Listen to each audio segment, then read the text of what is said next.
High hello welcome to food and blog. तर सकाळची वेळ आहे, बघू शकता. आणि इकडे मी घालत आहे बटाटे कुकरमध्ये शिजत. आणि हे छोटे जे बटाटे आहेत ना, असे दम आलू वगैरे रेसिपीसाठी खूप छान असतात. आणि एक माझ्याकडे मोठा होता, मग तो शिजणार नाही म्हणून त्याला मध्ये असा कट केला मी.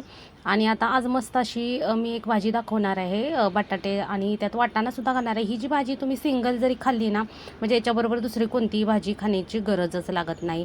बटाटे शिजवायला ठेवले तिकडं. आता इकडं कढईमध्ये मी तेल घालत आहे आणि मी ज्या वड्या केलेल्या कोथिंबिरीच्या त्या म्हटलं फ्राय करून घेऊया. पण ह्यावेळी वड्या माझ्या पूर्णपणे अशा बिघडलेल्या आहेत. पुढे जाऊन तुम्हाला मी दाखवेलच काय त्याचा बिघाड झाला, मलाच कळालं नाही. काहीतरी पीठ तांदळाचं वगैरे जास्त झालं का काही मला समजलंच नाही. मग थोडासा चुरा टाईप अशा पण झाल्या त्या.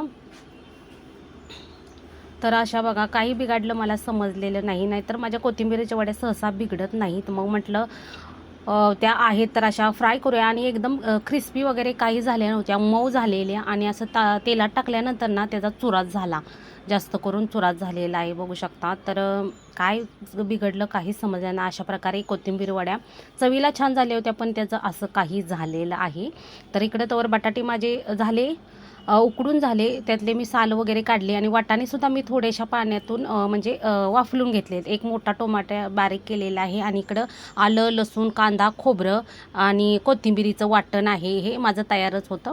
आता त्याच मी कढईमध्ये तेच तेल घेतलेलं आहे. तेल पण भरपूर वसलं त्या कोथिंबिरीच्या वड्या तळत असताना. त्यामुळे म्हटलं आता ह्याच्यातच बटाटे आपल्याला फ्राय करून घ्यायचे आहेत. बटाटे फ्राय करूनच या भाजीमध्ये घालायचे, त्यामुळे छान अशी टेस्ट येते आपल्या भाजीला.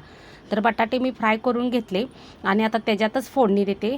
तेल पण तेवढंच मी घेतलेलं आहे, काही कमी केलेलं नाही. फोडणी सिंपल जिरे, मोहरी, हिंगाची फोडणी दिलेली आहे. आणि त्याच्यानंतर तुमच्याकडे कढीपत्ता असेल तर नक्की घाला. माझ्याकडला संपलेला त्यामुळे घालता आला नाही. टोमॅटो घातला, तो पण छान मऊ होईपर्यंत आपल्याला परतायचं. आणि त्याच्यानंतर हे वाटण, कांदा, खोबरं, लसूण, आलं, कोथिंबिरीचं वाटण घातलेलं आहे. ते पण फ्राय करून चांगलं भाजून घेतलं तेलामध्ये. आणि नंतर बेसिक मसाले, हळद, गरम मसाला आणि आपलं साठवणीचं लाल तिखट, बस एवढेच मसाले लागतात. पण मस्त अशी अप्रतिम अशी भाजी तयार होते. पुरीबरोबर मस्तच अशी लागते, चपातीबरोबर पण छान लागते, पण स्पेशली पुरीबरोबर मस्त अशी लागते ही भाजी. त्याच्यानंतर बटाटे आणि वाटाणा टाकून घेतला, तो पण छान भाजून घ्यायचा मसाल्याबरोबर, जेणेकरून सगळा मसाल्याचा फ्लेवर आतमध्ये जाईल. आणि नंतर आपल्याला त्याच्यामध्ये गरम पाणी घालायचं आहे.